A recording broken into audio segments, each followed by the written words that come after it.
আসসালামু আলাইকুম। আজকে আমি বাসায় পরোটা দিয়ে শর্মা তৈরি করব। পরোটা দিয়ে শর্মা তৈরি করার জন্য এক পিস পরোটা নিলাম, মুরগির ঝুরা নিলাম, গাজর কুচি, হাতে তৈরি মেয়োনিজ নিলাম। পরোটার মাঝখানে আমি মেয়োনিজ দিয়ে দিলাম।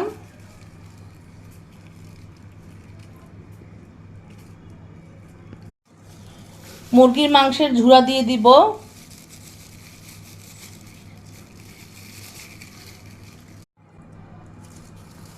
গাজর দিয়ে দিব।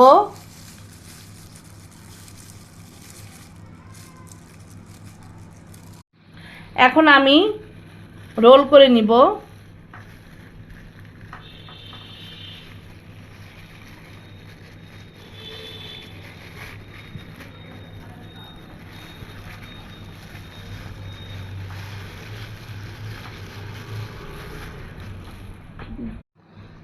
দুই সাইড আটকে দিব।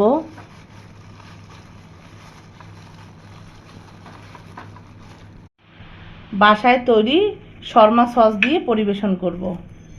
তৈরি হয়ে গেল বাসায় তৈরি পরোটা দিয়ে চিকেন শর্মা। আপনারাও চাইলে বাসায় ট্রাই করতে পারেন, খুবই ইজি। আজকের ভিডিও এ পর্যন্তই। ভালো থাকবেন সবাই। আল্লাহ হাফেজ।